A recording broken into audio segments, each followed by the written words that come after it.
Oh ya, oke. Udah ya, oke. Ya. Nah, oke. Kemudian potensi jaringan dalam artian ketika kita udah menerbitkan buku di penerbit mayor, jaringan kita luas ya. Misalkan kita bisa bertemu dengan penulis-penulis keren, editor-editor yang berpengalaman, itu otomatis juga menambah jaringan kita sebagai penulis dan lain-lain. Nah, dengan kelebihan-kelebihan yang ditawarkan oleh penerbit mayor, otomatis untuk bekerja sama dengan mereka butuh usaha ekstra. Kenapa? Karena sebagaimana kita ketahui bersama dan kita yakini, Mas Iwan, present lagi, kenapa Mas? Udah. Aman Mas? Oke. Aman, udah. Makanya Ya? lanjut. Oke. Sorry. Nah, kita sadar dan kita yakin bahwa penerbit mayor itu adalah bisnis. Mereka bukan lembaga amal ya. Mereka adalah bisnis yang tugasnya itu mencari keuntungan, mencari cuan. Nah, dengan cara apa? Dengan cara menjual karya-karya terbaik yang sesuai dengan standar mereka ke masyarakat. Nah, perlu digarisbawahi adalah karya-karya terbaik. Artinya, mereka mencari naskah-naskah di masyarakat yang bisa mereka publish, yang bisa mereka terbitkan. Dengan cara apa? Macam-macam. Biasanya penerbit kadang-kadang juga bergerilya ke blog-blog, ke tulisan-tulisan di platform kepenulisan, untuk mencari naskah-naskah yang potensial untuk dijual. Contoh nyatanya kemarin Mas Edot Herjunot, teman-teman mungkin kenal juga, dia baru saja menerbitkan buku ini ya, Diary Teacher Cadre. Nah itu perkenalan dengan penerbitnya itu sebagai hasil dari gerilya penerbit. Jadi penerbit menemukan Mas Edot lewat tulisan-tulisannya di blog. Nah, artinya ketika kita sudah aktif di blog, itu kita sudah berada di jalan yang tepat ya. Siapa tahu ada penerbit yang jatuh cinta dengan tulisan kita. Nah, yang kedua yang paling umum adalah kita mengirim naskah ke penerbit dan penerbit akan menyeleksinya. Nah, dalam prosesnya saya udah pernah mengalami beberapa penolakan.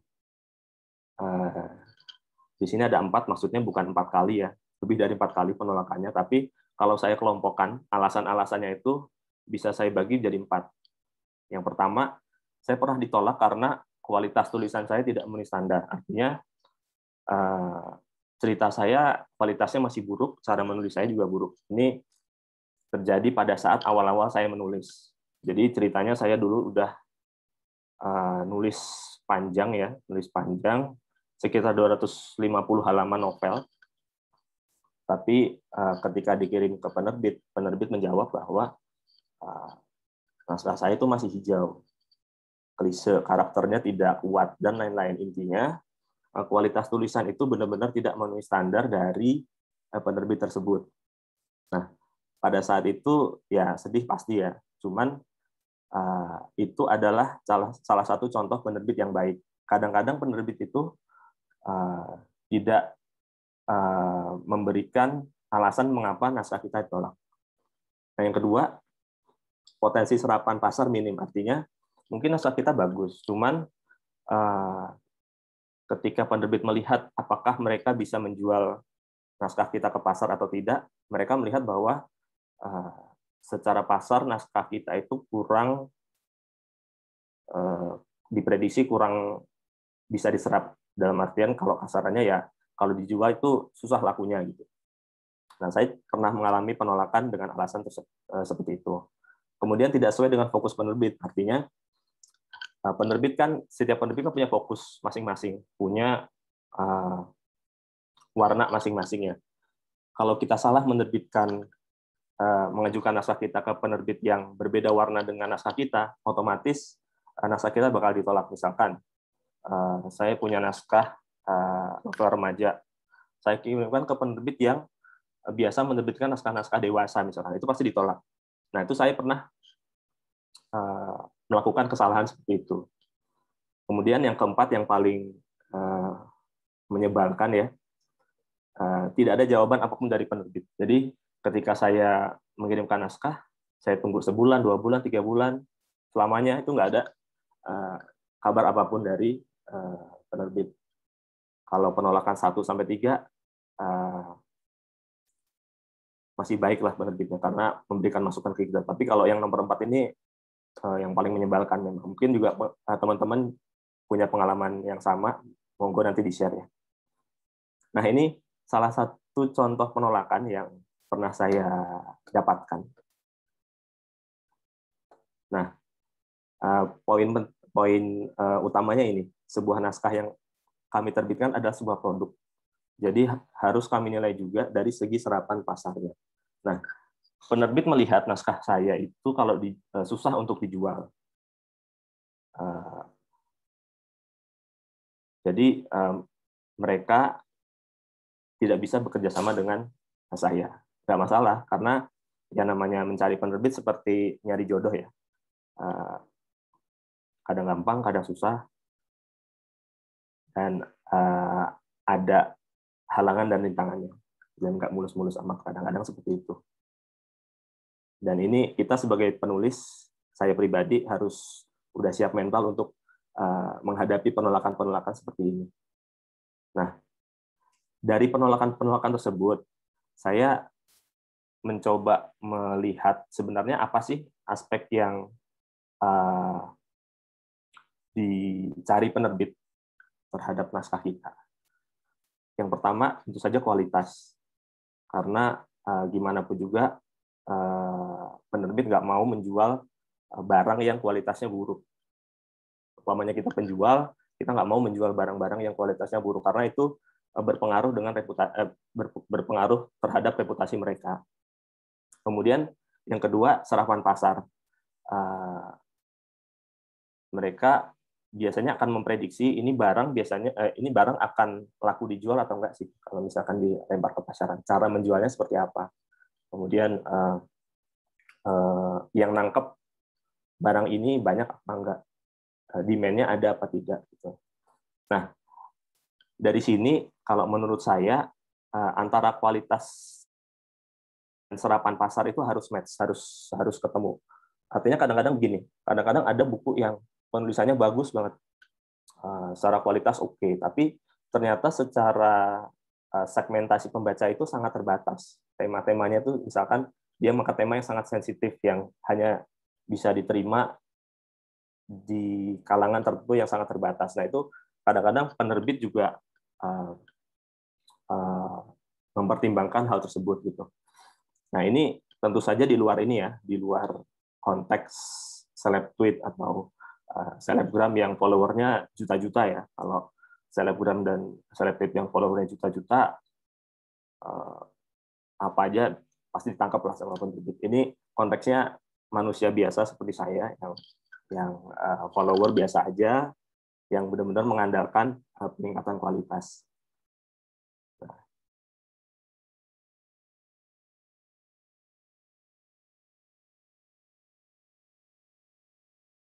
Serapan pasar tadi itu juga termasuk dalam konteks tren juga. Kadang-kadang kan tren itu kan berganti ya. Dulu misalkan zaman saya awal-awal menerbitkan buku di tahun 2007-an, itu waktunya Raditya Dika menerbitkan Kambing Jantan dan kawan-kawan. Nah, pada saat itu pasar sedang rame dengan naskah-naskah atau buku-buku komedi. Nah, di situ di toko buku berjajar tuh komedi semua. Pernah juga suatu saat ayat-ayat cinta booming, satu toko buku sejenis ayat-ayat cinta semua. Romance semua. Novel-novel dengan latar luar negeri begitu semua. Fan fiction gitu semua fan fiction. Apakah itu salah? Enggak juga, karena memang namanya musim terus berganti ya. Nah, di situ mungkin kita sebagai penulis juga bisa jeli untuk menangkap tren yang ada. Nah, dari pengalaman saya, berikut beberapa tips yang bisa saya bagikan. bisa saya share ke teman-teman untuk mendekati penerbit mayor agar penerbit mayor bisa tertarik dengan karya kita. Pertama, tentu saja kita harus perhatikan kualitas naskah kita. Pastikan naskah kita itu benar-benar naskah yang berkualitas. Kalau misalkan kita adalah penulis novel, fiksi misalkan, nah pastikan penulisan eksekusi karya kita itu sesuai dengan teknik yang sesuai dengan best practice yang ada, sesuai dengan kaidah-kaidah yang benar, ceritanya oke, masuk akal, dan lain-lain. Intinya kita harus bisa mengemas karya kita dengan kualitas yang baik menurut kita. Nah, ini bisa dilakukan dengan cara apa? Tentu saja jam terbang ya. Kalau kita konsisten menulis, otomatis kemampuan kita dalam menulis juga meningkat. Makanya teman-teman sudah berada di jalur yang tepat bergabung di komunitas ini karena ada syarat kan 1 minggu 1 cerita, 1 minggu minimal mempublish 1 cerita. Artinya itu menuntut kekonsistenan kita sebagai penulis dan itu sangat bagus. Dan konsistensi itu sebenarnya isu saya pribadi ya karena saya vakum cukup lama dari terakhir saya menerbitkan buku di tahun 2015 sampai sekarang saya belum ada karya yang terbit lagi. Dan ketika kembali menulis itu jari-jari kaku. Nah, saya pribadi berharap kepada diri saya sendiri dan teman-teman mungkin yang memang cinta dengan menulis, usahakan untuk konsisten, untuk meningkatkan kualitas naskah kita. Ini juga berlaku tidak hanya naskah-naskah fiksi ya, non-fiksi juga konsep ini juga berlaku, pasti berlaku. Kemudian pastikan warna penerbit, seperti yang sudah saya sampaikan tadi, kita harus bisa membaca, ini penerbit biasanya menerbitkan buku seperti apa sih? Apakah cocok dengan karya kita? Apakah cocok dengan karya kita? Nah, itu dengan cara apa? Kalau dulu, sebelum ada sosial media, saya dulu sering main ke toko buku, kemudian saya survei itu di toko buku, penerbit-penerbit apa aja yang cocok dengan naskah saya catat alamatnya, kalau perlu saya telepon, dulu pernah. Itu zaman dulu. Nah, zaman sekarang sudah ada sosial media, itu enak banget. Survei Instagram cukup sebenarnya. Sekarang kan penerbit-penerbit itu aktif banget di Instagram ya. Mereka jualan buku di sana, mereka banyak share konten di sana. Nah, itu bisa kita lihat warna mereka seperti apa sih? Apakah cocok dengan kita? Kalau misalkan kita menemukan penerbit yang cocok dengan warna kita, ya kita bisa mengirimkan ke penerbit tersebut. Kemudian kita harus bisa menyampaikan keunggulan dan selling point naskah kita. Seperti yang sudah saya sampaikan tadi, bahwa penerbit itu kan mencari cuan ya. Dia menjual buku untuk mendapatkan keuntungan. Artinya, kita harus menyampaikan bahwa buku kita memang memiliki potensi untuk ditangkap pasar. Dengan cara apa? Dengan cara menyampaikan keunggulan-keunggulan. Kalau perlu, kita bisa menyampaikan strategi marketing yang akan kita laksanakan sebagai penulis. Nah, itu penerbit bisa menangkap itu sebagai keseriusan kita dalam berkarir. Jadi, kadang-kadang tuh penerbit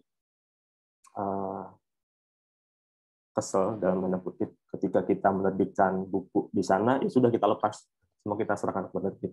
Padahal kadang mereka berharap kita sebagai penulis juga aktif dalam menjual karya kita, mempromosikan karya kita. Nah, kemudian yang keempat, kita harus bisa berkomunikasi secara profesional. Nah, banyak editor-editor yang ngeluh terkait hal ini.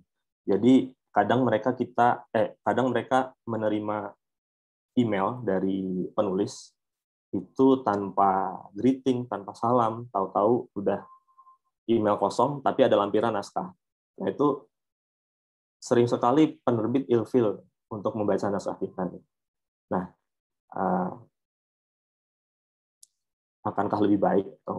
Menurut saya sih harus ya. Kita berkomunikasi secara profesional. Kalau misalkan penerbit maunya lewat email, menerima naskah lewat email, ya kita sampaikan salam dulu, kemudian perkenalkan nama kita siapa, apa yang mau kita ajukan, kita ceritakan asal kita sekelumit, kemudian kita tutup dengan bahasa yang sopan. Nah, itu juga salah satu pintu awal yang bisa ditangkap oleh penerbit bahwa kita benar-benar serius untuk memasukkan naskah ke mereka. Kemudian yang terakhir, cek syarat dan ketentuan. Nah, masing-masing penerbit ini punya syarat pengiriman naskah yang berbeda-beda. Informasi ini bisa teman-teman lihat kalau sekarang di Instagram, mereka rata-rata mempublish syarat dan ketentuan yang berlaku di penerbit mereka untuk pengiriman naskah. Itu kita patuhi plek-plekan. Jangan sampai ada yang terlewat satupun. Kenapa? Karena itu benar-benar krusial. Itu kan selain cara komunikasi kita, itu juga semacam seleksi administrasi untuk ke tahap selanjutnya, untuk sebelum naskah kita dibaca. Nah, ini yang harus teman-teman pastikan, benar-benar jangan sampai terlewat. Nah, terakhir mungkin penutup dari saya, ini quote yang saya percayai bahwa setiap tulisan akan menemukan pembacanya. Nah, jadi ketika teman-teman menulis apapun, kemudian men-share ke pasar, tidak perlu takut bahwa naskah kita akan dibaca atau enggak, banyak apa enggak pembacanya, suka atau tidak pembacanya. Yakinlah bahwa setiap tulisan pasti akan ketemu sama pembacanya. Ini saya sudah mengalami hal ini ya. Secara penjualan mungkin naskah saya, buku saya tidak terlalu wow ya, tidak bestseller lah. Tapi ada pembaca-pembaca yang sangat berkesan dan itu membuat saya sebagai penulis semangat untuk menerbitkan karya lagi. Jadi tetaplah menulis karena tulisan itu akan menemukan pembacanya pada akhirnya. Nah, demikian sharing-sharing pengalaman dari saya. Monggo kalau mau ada yang ditanyakan atau didiskusikan, atau mungkin ada sharing dari teman-teman terkait pengalamannya, silakan. Saya kembalikan ke Mas Iwan ya. Makasih, Mas. Oke, Mas. Thank you. Silakan ada yang mau menanggapi? Pertanyaan boleh, menceritakan pengalamannya yang berbeda dari apa yang sudah diceritakan sama Mas Dimas. Satu-satu aja ya, satu pertanyaan atau tanggapan, terus kemudian Mas Dimas menanggapi lagi.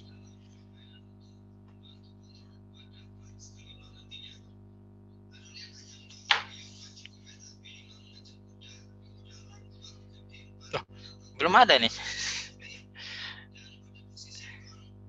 Oke Mas, kita ngomongin tren yuk. Oke, siap Mas. Tren tuh pernah kembali nggak sepengamatan kamu? Pernah sih. Tren itu pasti muter sih Mas menurut saya. Cuma mungkin urutannya sesuai urutan nggak, mungkin nggak ya? Enggak. Dulu kan zaman saya kecil tuh kan ada lupus ya. Saya dulu ngikutin lupus. Lupus ya. Itu, Raditya Dika kalau nggak salah juga belajarnya dari lupus. Jadi eranya lupus, kemudian eranya lupus, lalu habis itu trennya berubah, terus balik lagi ke Raditya Dika. Itu kan lupus dan Hilman dan Raditya Dika kan setipe ya karyanya ya. Nah itu akhirnya balik lagi. Jadi menurut saya sih Hilmannya juga sekarang jadi penulis sinetron kalau nggak salah. Iya, beliau jadi penulis skrip ya. Penulis naskah di sinetron. Ya. Oke. Mangga kalau ada pertanyaan. Halo Mas Iwan. Halo Mas siap. Dimas. Halo Tessa. Kawan lama nih. Mau nanya dong Bi, kalau menurut Abi sendiri nih, kalau sekarang itu sebenarnya tren pasar itu lagi banyaknya orang-orang lagi sukanya naskah-naskah kayak gimana sih dengan tren yang sekarang ya. Soalnya kalau dilihat-lihat kayaknya banyak banget penulis yang nulis pakai platform digital atau menjadi penerbit, tapi sebenarnya tuh tren yang lagi in banget sekarang itu gimana sih, dan perlu nggak sih kita ngikutin tren yang memang lagi banyak dicari-cari orang? Terima kasih. Kalau menurut saya ya, yang lagi banyak sekarang tuh pertama naskah-naskah yang booming di platform kepenulisan kayak Wattpad itu masih banyak tuh yang bukunya ada tulisan sudah dibaca berapa juta kali, itu banyak. Kemudian yang bau-bau kekoreaan, entah covernya entah ceritanya ya, tapi buku-buku yang kemasannya kekoreaan itu masih banyak banget beredar di masyarakat, di toko buku ya, maksudnya. Udah banyak berapa lama Mas itu kira-kira? 3 tahun terakhir, 5 tahun terakhir? Kalau saya lihat ya 2 tahun terakhir. Korea kan udah semakin 2 tahun terakhir, oke. Mungkin 2 tahun Korea terakhir. Kan semakin apa? Kalau saya bilang kayak bukan tren lagi gitu, karena ya mereka pintar menghidupkan, menjaga trennya. Jadi seakan-akan Korea tuh ya terus-terusan gitu. Terus-terusan. Cuman memang kalau dari sisi fiksi ada beberapa perubahan, kayak misalkan dulu kalau dulu misalkan tokohnya Korea semua, terus sekarang enggak, tokohnya lokal tapi kemasannya itu Korea. Jadi yang berbau Korea itu masih sih, sekarang masih sih. Dan itu kuat sih, benar kata Mas Iwan, kuat sih memang. Soalnya kalau ngomongin Korea kan invasinya kemana-mana ya, ke drakor, ke musik, sampai otomatis karya-karya kreatif juga masuk ke terpengaruh terhadap Korea itu, Hallyu. Gitu, Mas. Kemudian romance juga sekarang lagi hit lagi. Romance banyak banget. Khususnya di ini ya, di platform penulisan juga banyak tuh romance juga. Cuman yang kurang sekarang, yang hilang itu komedi. Naskah-naskah setipe Raditya itu jarang banget. Terakhir ya Mas Edot itu, setahu saya yang berhasil tembus ke penerbit, yang baru aja nerbitin Diary Teacher Cadre itu kan komedi ya. Intinya itu sejauh ini baru itu yang saya lihat. Kalau saya main ke toko buku tuh rata-rata komedi itu jarang banget. Komedinya berubah bentuk mungkin. Bisa jadi. Komedinya berubah jadi stand up. Iya, bisa Mas. Romance, tadi romance yang gimana sih? Maksudnya usia dulu deh, usia. Romance kan ada romance yang teens, ada yang SMA-an ya, Dylan dan sejenisnya. Iya. Ada yang mungkin lebih dewasa kayak Ikan Natasha tuh. Iya. Kalau bicara di platform juga sebenarnya cerita dewasa juga banyak sih. Cukup mendominasi juga sebenarnya romance dewasa di platform kepenulisan.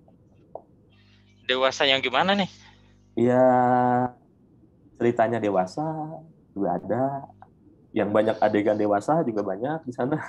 Oh, yang gitu juga ada ya, juga banyak ada ya. Di platform kepenulisan ada banyak. Dan itu ternyata juga di beberapa platform juga digemari. Nggak bisa kita pungkiri, banyak juga pembacanya gitu.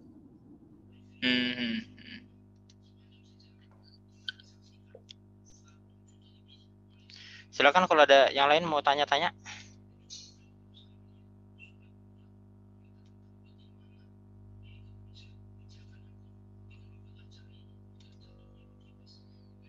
Saya mau nanya ini deh Mas. Soal promo ya, apa yang bisa dilakukan penulis untuk, sebentar. Saya nanyanya nanti dulu deh. Ini ada pertanyaan di kolom chat ya. Satu, beberapa waktu ke belakang sempat ramai penulis populer yang sampai menghentikan cetak bukunya karena masalah pajak buku. Walau habis itu tetap cetak dan meluncurkan buku terbaru. Menurut opini pribadi kakak Dimas Abi bagaimana? Terkait pajak ya? Pajaknya 20% kalau nggak salah ya. Cukup tinggi sih. Pajak dari akumulasi pendapatannya si penulis. Iya. Benar nggak? Iya, Ya jadi kan ya 20%. Iya. Jadi memang masalah pajak ini udah jadi isu lama sebenarnya. Cuman pada saat itu memang Mas Terelie yang paling, karena beliau juga pengaruhnya besar di dunia literasi, khususnya fiksi. Dan pada saat beliau protes, heboh pada saat itu ya. Menurut saya sih memang, kalau saya pribadi sangat menyayangkan besaran pajak untuk penulis sebesar itu, karena banyak penulis-penulis yang tidak setenar Terelie tentunya, yang penjualannya biasa-biasa saja. Kalau saya pribadi contohnya, penjualan buku saya tidak pernah tembus lebih dari 3.000 eksemplar. Nah itu kan kalau dihitung-hitung royaltinya juga tidak seberapa, terus dipotong dengan pajak yang begitu besar. Padahal yang namanya buku itu kan sumber ilmu ya, gimana masyarakat bisa terupgrade pengetahuannya kalau tidak ada insentif dari pemerintah yang mendorong penulis itu terus berkarya. Kadang-kadang kan bisa jadi ada penulis yang males karena saya sudah nulis capek-capek, tapi ternyata potongannya besar sekali. Nah itu sebenarnya tentunya harus ada diskusi secara terus-menerus ya dengan pemerintah.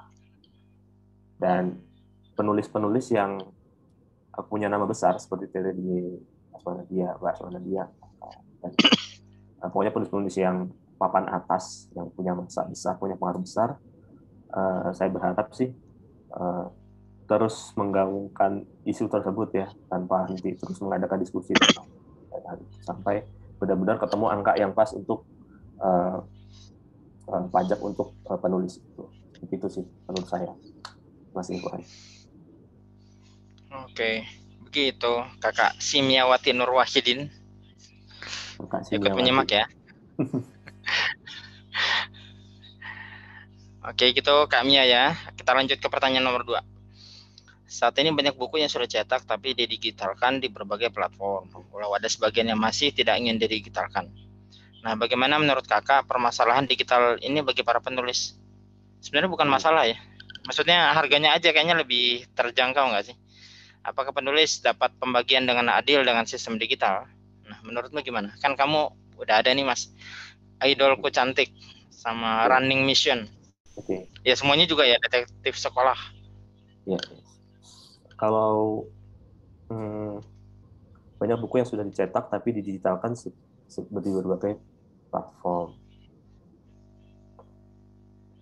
Kalau sekarang ya, kalau kasus saya ya, kasus buku saya itu diterbitkan di 2 media, cetak dan e-book, dijual di Google Play.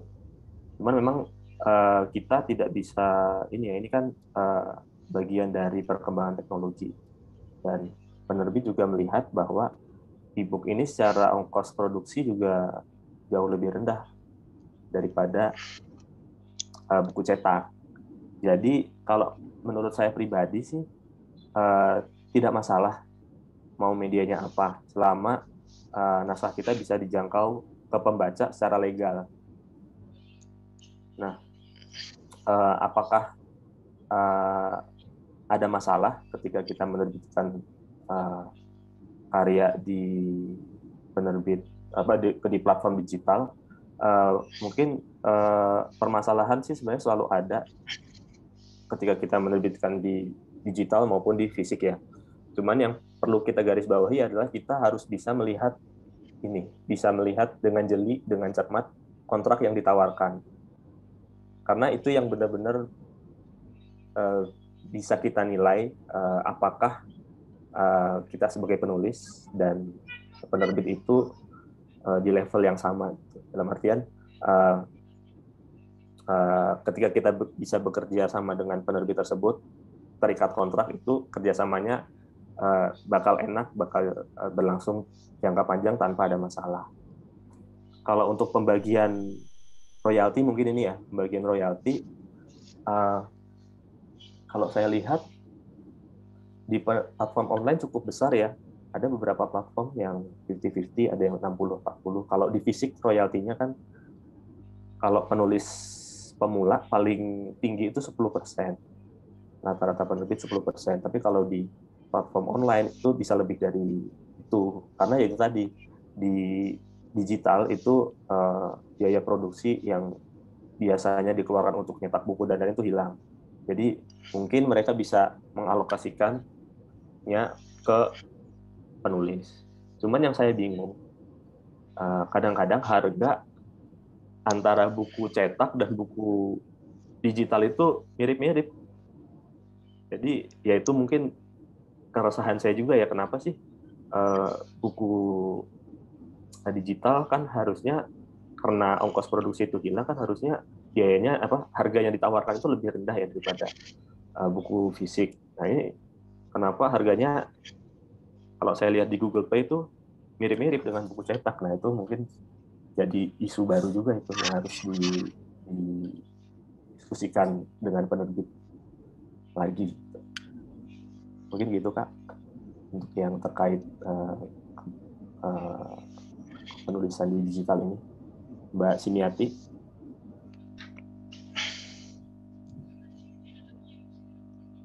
Kemudian yang ketiga nih, punya first reader sebelum bukunya cetak.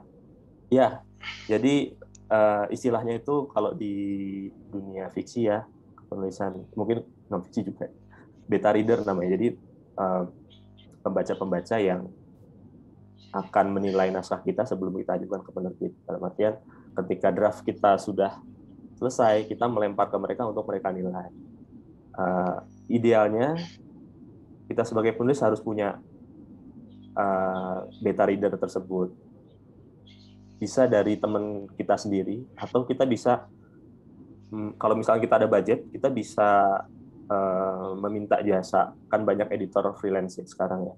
Kita bisa meminta jasa editor freelance secara profesional untuk penilaian naskah kita. Jadi idealnya kita punya, karena itu untuk salah satu cara untuk memastikan ketika kita mengajukan naskah ke penerbit secara kualitas kita sendiri sudah yakin. Kalau di sini salah satunya nih first reader saya Mbak Tessa secara reguler membaca naskah saya. Begitu Mas Ikhwan dan Mbak Simiati. Oke, kita lanjut ke pertanyaan Kakak Resya. Kalau kirim naskah ke penerbit itu apakah harus naskahnya sudah lengkap atau bisa mulai coba kirim sebagian dulu? Nah, formatnya gimana? Kayak skripsi atau bebas? Tergantung. Format sih sudah ada. Ya. Ini tergantung ya. Kalau penerbit fisik biasanya kita harus menyelesaikan naskah kita sampai tamat. Tapi di platform kepenulisan, saya lihat yang premium ya, yang berbayar, dalam artian ada proses seleksi di sana, mereka memperkenankan kita untuk mengirimkan beberapa bab dulu, 3 bab awal misalkan, atau saya lihat di mana ya, saya baca kalau nggak salah, minimal tuh 75% naskah sudah selesai. Nah itu tergantung penerbitnya masing-masing, nanti bisa dicek. Kemudian naskah yang dikirim ke penerbit formatnya gimana ya, kayak skripsi atau bebas. Nah itu kembali lagi ke syarat-syarat dan ketentuannya penerbit.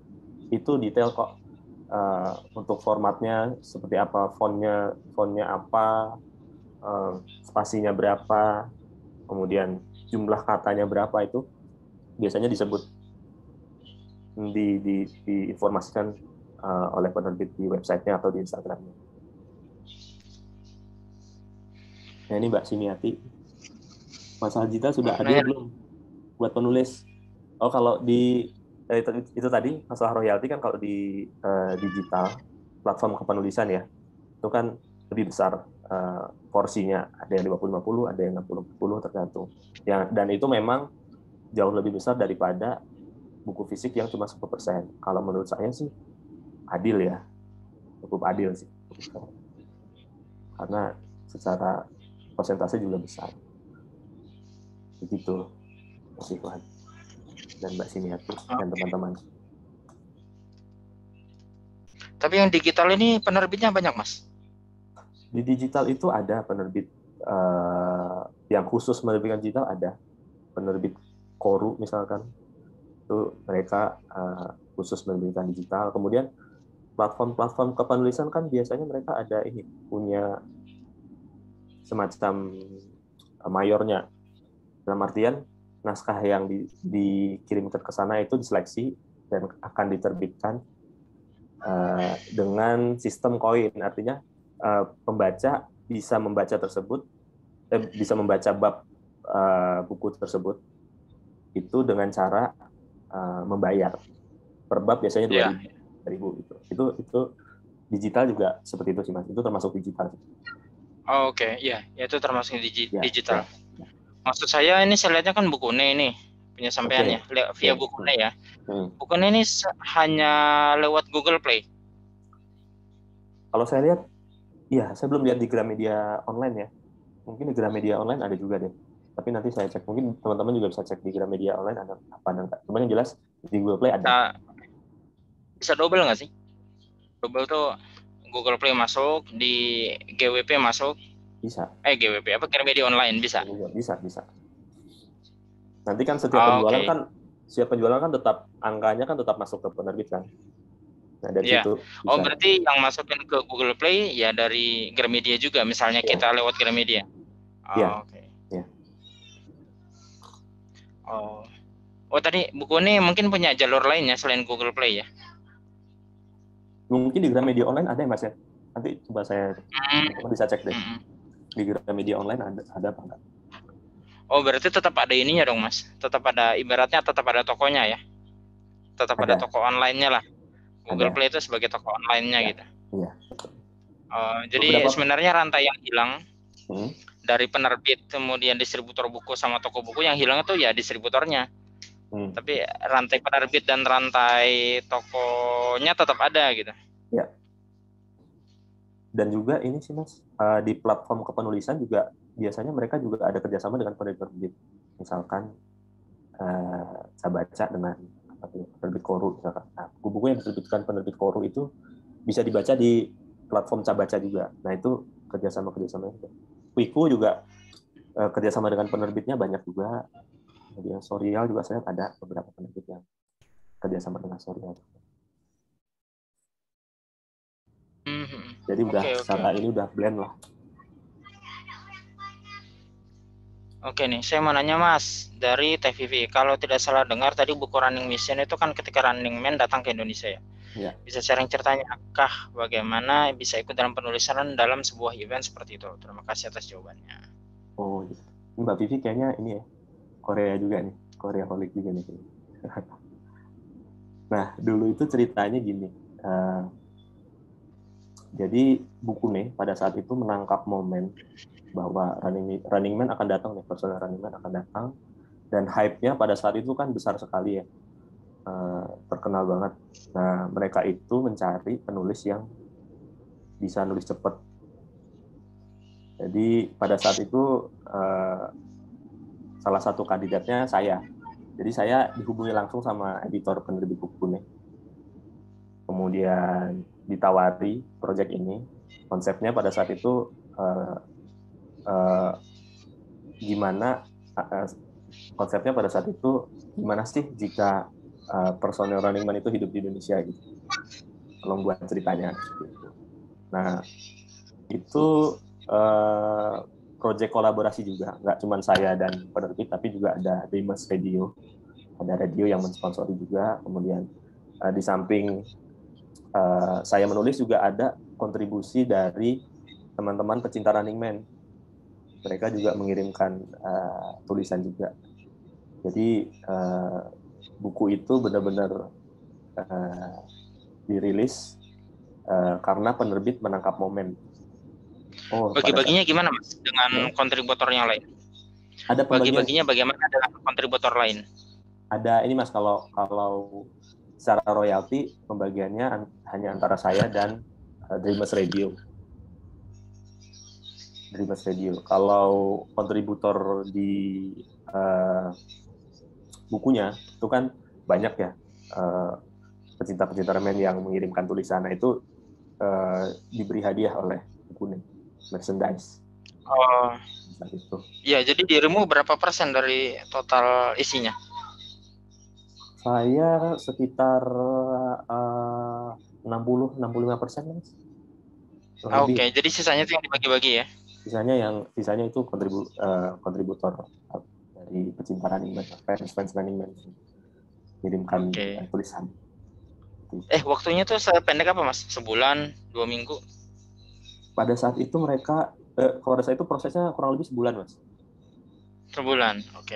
Sampai cetak ya, sampai terbit rilis itu sebulan. Oke, pertanyaan berikutnya. Wah, ini yang nanya Kak Mia lagi nih. Mau tanya, mumpung ingat tadi slide berapa sempat lihat naskah kakak ditolak karena tidak sesuai standar. Kadang sebagai pembaca suka merasa setiap buku di setiap penerbit beda-beda. Mau lebih diceritakan lebih detail lagi, bagaimana standar setiap penerbit menerima naskah ya? Oke.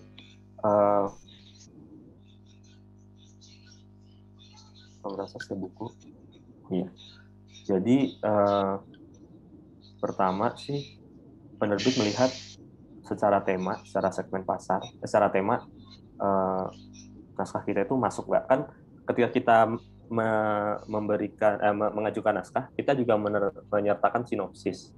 Nah, dari sinopsis itu penerbit bisa melihat, oh ini buku, ini naskah nih kayaknya secara tema masuk. Itu adalah filter awal nih, secara sinopsis menarik, kemudian sesuai dengan warna penerbitnya, fokus penerbitnya. Nah, habis itu step selanjutnya, ketika itu sudah lolos, langsung masuk ke naskah kita. Naskah kita akan dibaca, akan dilihat bagaimana eksekusi naskah kita. Apakah penulisannya masih banyak typo-nya misalkan, atau secara logika cerita nggak masuk, atau penerbit bisa melihat ya, karena mereka setiap hari melihat naskah gitu, membaca naskah gitu kan. Mereka bisa secara cepat mendeteksi, oh ini naskah nih, penulisnya udah lumayan nih, udah rapi nih, udah punya pengalaman di bidang kepenulisan nih.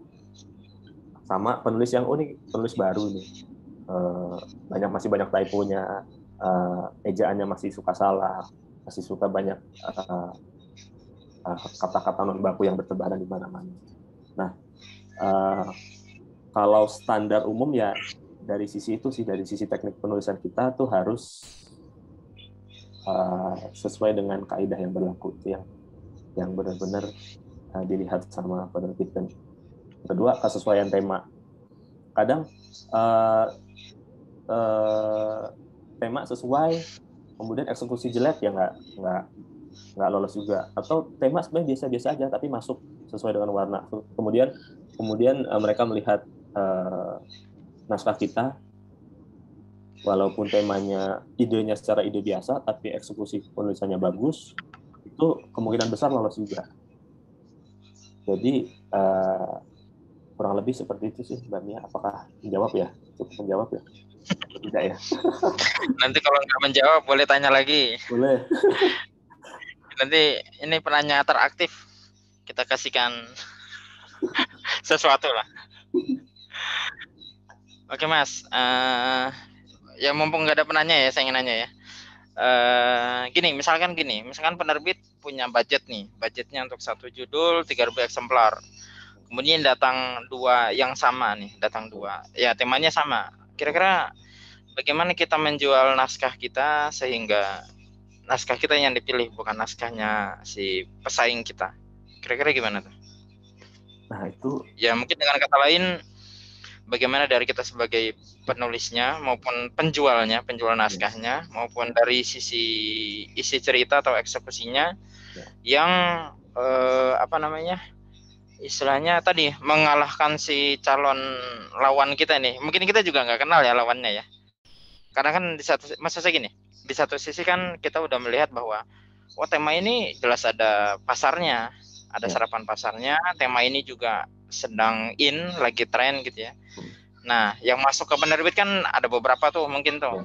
Nah, kira-kira bagaimana kita membedakan karya kita daripada karya sebelah sehingga penerbit kira-kira mau? Sorry kalau agak ribet ya. Iya. Pertama kan kita nggak tahu head to head dengan siapa ya.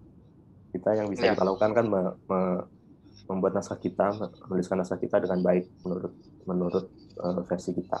Yang bisa kita lakukan itu meyakinkan penerbit keunggulan naskah kita. Kan ketika kita mengirimkan naskah, itu kita juga menuliskan keunggulan naskah kita apa sih. Kalau saya biasanya saya tambahin selain keunggulan naskah itu bisa secara konten atau bisa secara pasar ya. Dalam artian ini naskah seperti ini misalkan lagi tren ya, kita bisa jelaskan bahwa naskah ini akan banyak berpotensi laku di pasar karena temanya sedang in misalkan, atau segmen pembacanya luas misalkan seperti itu. Kemudian saya biasanya menambahin ini apa sih yang bisa kita lakukan sebagai seorang penulis untuk memasarkan karya kita. Saya bisa nulis naskah saya akan saya pasarkan melalui channel apa, misalkan sosial media, atau misalkan saya punya blog, saya akan promosikan lewat blog dengan komunitas-komunitas. Sebutkan saja komunitasnya apa aja. Kemudian kita punya plan untuk mengedarkan naskah kita ke Bookstagram atau Booktuber untuk mempromosikan naskah kita dan lain-lain, sekreatif kita. Nah, dari situ penerbit bisa melihat bahwa kita benar-benar serius untuk mengajukan naskah kita itu ya. Karena kan kembali lagi penerbit kan tujuannya menjual buku kan. Betul. Kalau gini Mas, ini kelanjutannya. Kalau cerita yang belum pernah diceritakan tuh gimana? Kembali nggak maksud pertanyaan saya? Jadi secara tema udah yang sedang tren, tapi ada part yang berbeda yang sangat-sangat tidak sama dengan tema yang dalam tema sejenis. Menurutnya tuh jadi keunggulan atau tidak? Gimana ngomongnya? Iya, Mas. Misalkan cerita romance anak SMA. Ya. Katakanlah semua cerita tuh biasanya ngomongin ya anak situ sama anak situ lagi. Nah, tapi kita membuat cerita yang berbeda itu misalkan anaknya anak pindahan misalkan kayak gitu. Nah, ini satu contoh aja ya. Satu contoh aja, tapi kan bisa terjadi di banyak kasus. Ya. Pertanyaannya tadi, cerita kita ini sangat berbeda. Ini jadi nilai jual atau enggak sebenarnya? Ada partnya sangat berbeda. Oh iya. Ya itu bisa jadi nilai jual juga, Mas. Kayak sebenarnya secara ide itu, secara premis atau ide itu nggak ada yang benar-benar original atau baru ya. Semua itu itu maksud saya. Cuman yang membedakan itu adalah sudut pandang yang diambil penulis. Poin mana sih yang mau disasar penulis? Poin mana sih yang mau diutarakan penulis? Atau isu apa sih yang mau diangkat gitu? Ya, isu apa sih yang mau di-highlight penulis? Nah, itu yang membedakan satu penulis dengan penulis lainnya. Dan namanya penulis kan manusia ya. Setiap manusia kan unik ya. Menurut saya ya, ketika dia menjadi dirinya sendiri, itu otomatis karya dia juga berbeda dengan yang lain. Itu juga mungkin menjawab pertanyaan Tessa tadi, saya lupa ya. Tessa kan nanya apakah kita menulis harus ikut tren gitu kan. Kalau menurut saya sih, ketika kita jadi diri sendiri sih, kita boleh sih, bukan tidak boleh mengikuti tren ya, boleh. Tapi ketika pun kita mengikuti tren, kita itu harus menjadi diri kita sendiri. Gaya penulisan kita tetap sama, cara kita menyampaikan sama, tidak berubah, tidak menjadi orang lain. Itu sih. Kalau masalah mau ikut tren atau enggak, itu monggo aja dari penulis masing-masing, pasti punya pertimbangan masing-masing. Kalau mau banyak laku sih harus ngikut tren ya Mas ya. Ya. Kalau mau banyak laku ya harus ikut tren. Tapi juga sebenarnya nggak menjamin juga sih. Karena iya gitu ya. Iya kan pada saat ayat-ayat cinta booming misalkan, apakah karya-karya pengepornya juga selaku ayat-ayat cinta? Kayaknya enggak juga. Banyak yang enggak. banyak yang gagal dalam tanda kutip juga dari kalau di pasar juga. Iya. Cuman yang poin pentingnya itu tadi, jadi diri sendiri aja ketika menulis. Mas, pendapatmu tentang ini karena nggak dengan nanya ya, saya yang nanya ya. Pendapatmu tentang cerita-ceritanya Asma, Nadia dan saudaranya itu gimana? Ya kita ambil yang ini deh, yang agak-agak apa ya? Agak-agak radikal kali. Misalkan apa? Surga yang tak dirindukan, judul-judulnya kayak gitulah. Kemudian apa namanya? Ya hal-hal semacam itulah. Itu kan ada yang sampai segitu radikalnya sehingga diangkat jadi sinetron ya. Iya. Menurutmu gimana topik-topik seperti itu? Isunya gitu ya topiknya. Ya, dari sisi marketnya juga boleh diulas dong. Iya. Silakan. Jadi memang kalau saya melihat, saya bukan pembaca karyanya Mbak Asma Nadia ya. Saya pernah membaca beberapa karya, cuman bukan yang pengikut setiap karyanya saya baca. Kan. Cuman kalau saya lihat, Mbak Asma Nadia ini punya pasarnya sendiri, yaitu wanita, dan kebanyakan kalau mau dipersempit lagi ibu rumah tangga. Jadi itulah kenapa. Ibu rumah tangga atau sudah menikah? Sudah menikah, dan kalau mau dispesifikin lagi ibu rumah tangga sih. Profesinya kalau ibu menurut rumah saya tangga ya. Kalau menurut saya ya. Mungkin bisa salah juga. Karena cerita-ceritanya ya berkisar nyerempet-nyerempet. Kan? Ya. Dan memang para pembacanya juga banyak, emak-emak banyak. Emang hampir semua emak-emak pasarannya emang di sana. Jadi kalau menurut saya, kenapa Mbak Asma Nadia seperti itu ya emang pasarnya di sana.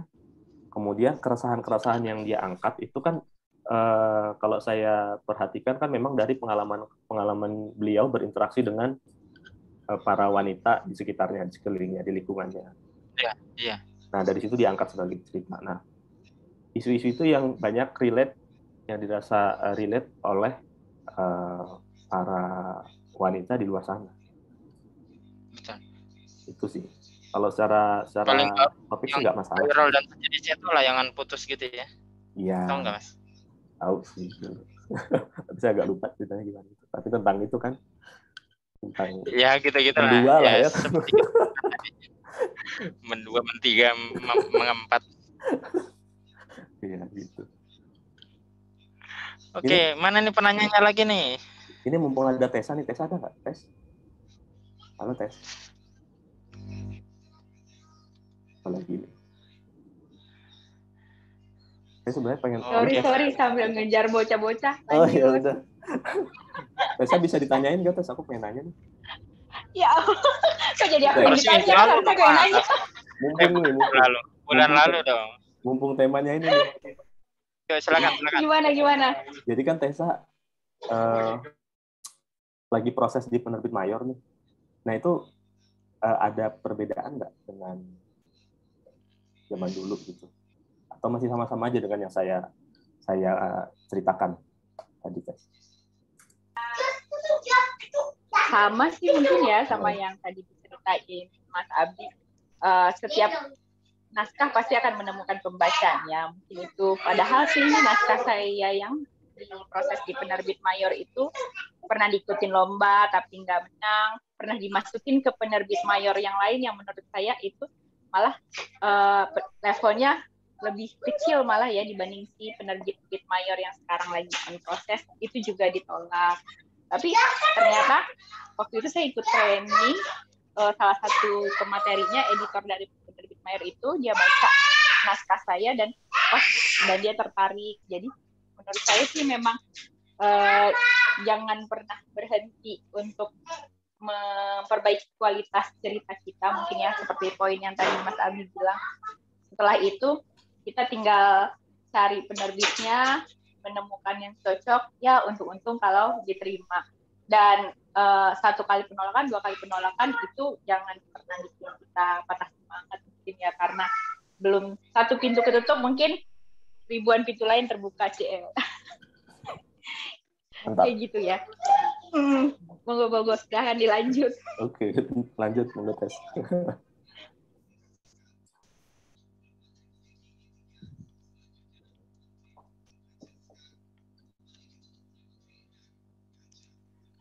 Oh ya, mau nanya dong satu, Mas Abi. Kan tadi sempat cerita yang tentang penerbitan buku yang udah terbit di Mayor, habis itu dia terbitkan di platform online ya, pakai di Google Playbook. Nah, itu kan biasanya kita punya kontrak nih sama penerbit kurang lebih misalnya 5 tahun. Nah, setelah 5 tahun itu mungkin mereka baru terbitkan dalam bentuk e-book. Itu penulis masih dapat royalti nggak sih atas penerbitan yang seperti itu? Oh iya. Jadi masih tes. Jadi setiap, kalau kasus saya ya, di bukunya kan terbit 2 ya, fisik dan e-book. Nah itu masing-masing ada kontraknya masing-masing. Ada kontrak fisik, ada juga kontrak e-book. Nah itu masing-masing ada royaltinya juga. Jadi memang mau itu prosesnya berbarengan, dalam artian berbarengan diterbitkan secara fisik dan e-book, maupun ketika sudah selesai diterbitkan ke e-book, nah itu dua-duanya bisa dapat royalti. Oke, nanti. Terima kasih, Mas Abi. Sama-sama, Mas. Oke. Silakan dari teman-teman, ada yang nanya. Oh ini nih. Kak Dimas sharingnya menarik. Izin tanya, berapa lama proses sejak kirim naskah hingga terbitnya? Kalau normalnya, biasanya penerbit itu menuliskan bahwa jawaban akan diberitahu di range 3 bulan sampai 6 bulan gitu ya. Cuman kalau dalam kasus saya, rata-rata itu saya menunggu jawaban penerbit itu 1 bulan. Kemudian proses editing itu 1 bulan. Kemudian proses cetak dan lain-lain ya kurang lebih sebulan. Ya kurang lebih proses termasuk waktu tunggunya ya 3 bulan. Kalau proses cetaknya sebulan sampai 2 bulan. Proses editing dan cetak ya, sebulan sampai 2 bulan. Kalau sama proses tunggunya, kalau pengalaman saya 3 bulan sih rata-rata.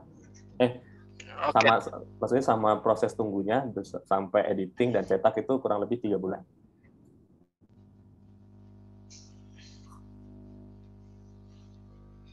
Tapi Mas, ngasih jawabannya berapa lama sih? Ngasih jawaban penerbitnya ya? Mereka ngasih jawaban ke kita. Pertanyaannya gini, etis nggak kalau ada yang menggantung kita terus kita nembak yang lain gitu? Kalau secara etika yang ini ya, yang berlaku gitu, kita harus menunggu jawaban dari satu penerbit dulu baru menerbitkan ke penerbit lain. Seperti itu. Nah, masing-masing penerbit kan punya jangka waktu tuh. Biasanya mereka menulis kalau dalam jangka waktu 3 bulan tidak ada jawaban, maka penulis diperkenankan untuk menerbitkan ke penerbit lain. Oke, gitu ya. Siap. Terus apakah kita boleh nembak penerbit dalam artian menanyakan status naskah kita gimana, ya boleh-boleh saja, teman, harus diutarakan dengan bahasa yang sopan. Justru maksud saya tadi, kalau nggak ada jawaban nih, ya tadi ya, kita mengutarakan dengan bahasa yang sopan bahwa rasanya sudah cukup lama kita nunggu, jawaban yes atau tidaknya belum ada, kemudian kita mau mengalihkan naskah tersebut ke tempat lain. Kita bisa menanyakan dulu sebenarnya, Mas. Untuk naskah ini misalkan kita udah 3 bulan nunggu nggak ada jawaban, bisa kita tanyakan status naskah kita gimana, apakah bisa diberikan atau tidak. Kalau misalkan pun tidak ada jawaban karena sudah lewat jangka waktu yang mereka tetapkan, ya kita bisa menerbitkan ke penerbit lain, Mas. Wah ini nih. Oh iya, bisa cerita soal tahapan selama di editor nggak Mas? Apakah ada pengalaman perbedaan pendapat misalnya mengenai isi, jalan cerita, dan lain-lainnya? Terima kasih. Ini mungkin cerita-cerita kayak gitu banyak terjadi di penulis-penulis yang sudah populer kali ya. Coba gimana Mas? Ada pengalaman perbedaan. Mas Dimas atau Mas Abi ya sebenarnya? Boleh, dua-duanya boleh, Mas. Cuman Abi sih ini, Mas. Kalau di lingkungan Gitu. Abi. Tapi mau manggil Dimas boleh. Oh ya, untuk tahapan Mbak Susi. Untuk tahapan. Ini ya, di editor ya, proses di editornya ya. Apakah ada perbedaan pendapat? Sejauh pengalaman saya, kita lebih sering diskusi sebenarnya. Kalau menurut penerbit pernah suatu kali penerbit bilang bahwa oh ini kayaknya bagusnya diubah seperti ini deh, dan pada saat itu saya nggak cocok. Saya utarakan, kemudian saya jelaskan, oh maksudnya bagian ini tuh seperti ini, karena kalau misalkan bagian ini diganti itu akan mengganggu jalan cerita keseluruhan, atau pesan yang mau saya sampaikan itu nggak bakal utuh, misalkan seperti itu. Nah, pada saat itu editor saya setuju sih, nggak masalah sih. Jadi memang kalau perbedaan pendapat pasti ada antara saya dan penerbit itu dan editor itu pasti ada. Cuman karena ranahnya diskusi, jadi enak aja gitu, kayak ngobrol aja gitu. Nggak sampai gotok-gotokan gitu ya, enggak. Jadi emang dalam hal ini diskusi. Jadi toh juga yang harus kita yakini bahwa ketika editor memikirkan sesuatu tentang naskah kita atau mengusulkan sesuatu tentang perubahan tentang naskah kita, mereka pasti menangkap sesuatu yang kadang-kadang nggak kita lihat, atau dari sudut pandang dia kalau misalkan ini diubah ini akan lebih baik. Nah itu tujuannya kan sebenarnya untuk membuat naskah kita menjadi lebih baik. Nah itu dulu yang kita yakini. Jadi ketika kita yakini, apapun masukan yang diberikan oleh editor itu akan kita terima dengan enak. Jadi diskusinya nanti lebih enak. Oke. Mudah-mudahan menjawab ya. Jawab nggak Mbak Susi?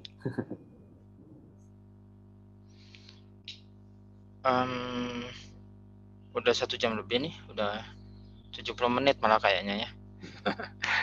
Oke Mas, mungkin boleh dikasihkan ini sepatah 2 patah kata kesimpulan. Ini ada Waduh ini. Satu lagi nih, boleh nih. Mbak Mia nih, buku dan ataupun favoritnya apa? Mengenai gaya tulisan. Iya, nggak bisa dipungkiri ya, gaya penulisan kita itu pasti terpengaruh dengan buku-buku yang kita baca. Nah, salah satu penulis favorit saya pertama Hilmannya Lupus. Ya, ketahuan umurnya ya. Terus yang kedua saya suka banget karyanya Aditya Mulya. Aditya Mulya itu penulisnya Jomblo, Sabtu Bersama Bapak. Kalau teman-teman dapat. Sebenarnya kan dia juga ganti-ganti Mas sebenarnya ya. Tapi secara core dia ada bajak laut dan ya, apa itu ya?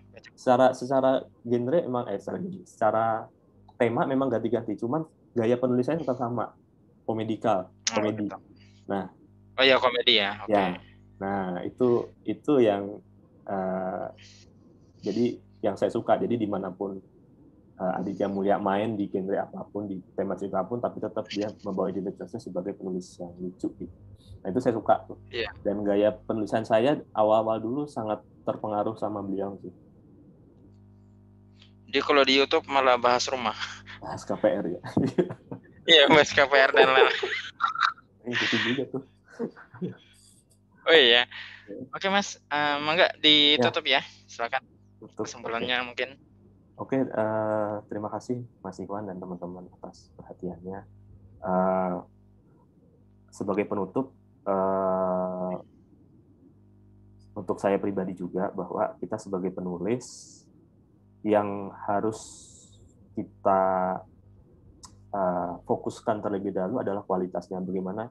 Bagaimana kita menulis atau menerbitkan karya yang secara kualitas, secara diri kita pribadi itu sudah puas.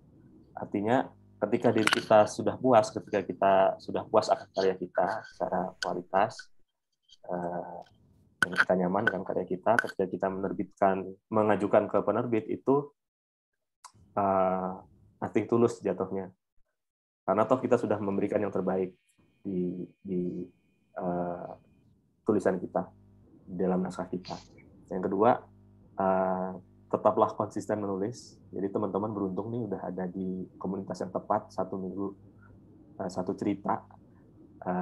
Karena memang konsistensi itu adalah kunci berkembangnya seorang penulis. Mungkin teman-teman juga pernah membaca postingan-postingan teman-teman yang zaman dulu itu kan kalau dibaca tuh kan agak geli sendiri ya. Kadang-kadang. Nah, itu artinya kita semua sudah berkembang. kita bisa berkembang dengan apa? Dengan konsistensi. Nah, itu saya mengingatkan diri saya sendiri dan teman-teman untuk tetap terus jaga semangat menulisnya, untuk menjaga konsistensinya. Kemudian yang terakhir, tetap jaga kesehatan. Pandemi lagi tinggi-tingginya, lingkungan sedang kurang bersahabat dari sisi kesehatan kita. Tetap jaga kesehatan, protokol kesehatan. Saya doakan teman-teman sekalian selalu sehat, keluarga selalu sehat, tidak ada yang mengalami kesulitan dalam kesehatan. Begitu paling Mas Ikhwan dan teman-teman, terima kasih atas perhatiannya. Terima kasih banyak ya.